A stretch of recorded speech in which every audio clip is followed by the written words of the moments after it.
Hi folks, it's Gab and Dad. It's the original Gab and Dad with Dad. I'm back from the wilds of Nova Scotia. Yay, Here he's we back. are. And Gab and I just went to see the new Terrence Mallick film called To the Wonder. To the Wonder. We're reporting from TIFF, by the way, the Toronto from TIFF. International Just Film come Festival. fresh from the Princess And of like Wales Theatre, the- where 1,700 people sat and watched this film. And like the enigmatic Mallick, who people clamor for, they can't get enough of, never enough of his whatever. We finally got you back. Yes, I came back. The second Mallick in 2 years, though, which is very unusual. Of course, there was Tree of Life last year. Which I liked. I liked Tree of And I Life. liked as well. That was your number 2 film of, Yes, I of think all it of was. last Yes, year. it was. So anyway, the world premiere at TIFF of To the Wonder, Mallick's new film. Very much like Tree of Life, an intimate story of a man and his one main romantic relationship and another on the side, sort of, and also a sub-story of a priest. And intimate portraits, but the way it's shot suggesting, and the way that it's narrated suggesting the big themes of life, love and faith, basically. Yes, love and faith. I mean, So an intimate story, but big themes hanging over it all. yes, all the characters seeking, not very successfully, love and seeking faith, seeking love of each other, and love of God. And completeness, I think. And completeness. There's the theme that something's missing and trying Yes, to... and one of the things that was missing was a coherent plot and good acting. Those are two things that were missing. Ouch. Well, okay, let's talk about plot. First of all, there was a certain story, but a very loose story, and also not feeble. extremely loose, weak, and also not done linearly, which... There really was almost no plot. Which you could say the same of Tree of Life. Well, there was more plot in Tree of Life. I mean, not a lot. I mean, Terrence Malick is not plot driven. And for so sure. that's my point: is that that doesn't have to be a detriment to an artsy film. I think even an artsy film needs some kind of storyline. Okay. I have to agree. I mean, the story was very light, and so that's when the grand themes come in. You need, if it's supposed to be a microcosm of these grander themes, you really need to feel that it is. Even though a light story can still bring out all sorts of those layers and feelings in a viewer, right? Mostly what I felt was a strong desire for the film to be over. I was really trying. I was on board for until about a third or halfway through. When, as I say, I was trying to feel these grander themes. We looked at each other and laughed. And I knew then that it was over.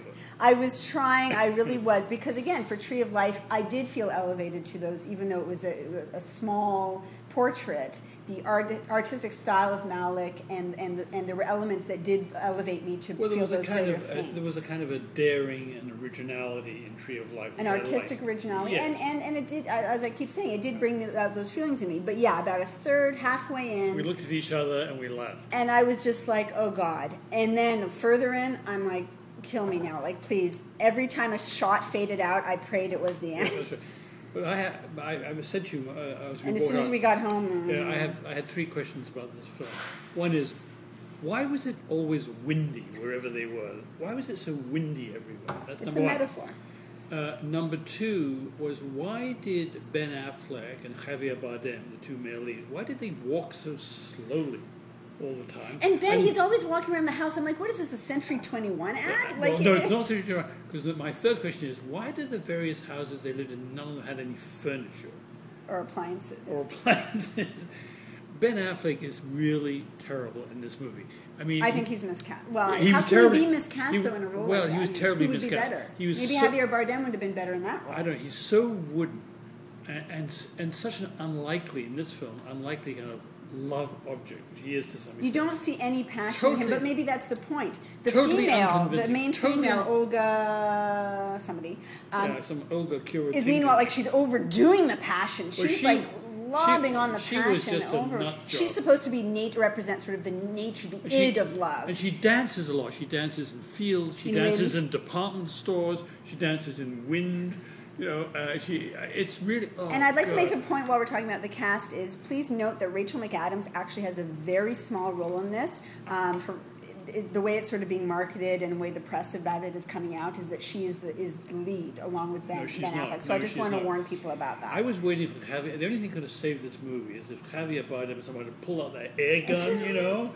and kind of kill to us. Yeah, like kill sweet Ben, relief. yeah. No, I want to give credit for some of the risks that, of course, Mallick takes. We all know that, and they just didn't pay off. But I hate to criticize something that's different and is artistic and cerebral as being a failure. But as a mainstream film, I certainly can't recommend it at all.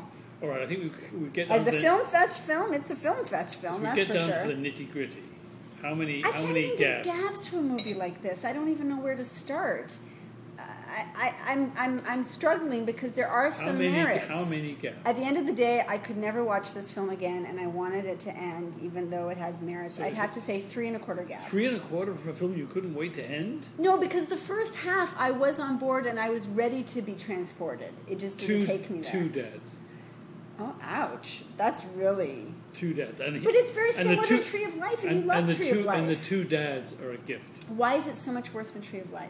It's a companion piece to Tree of Life. We don't have time to go through that, but there are a lot of differences. There you go. It's if bad. you like Mallick, give it a try. Don't see this film.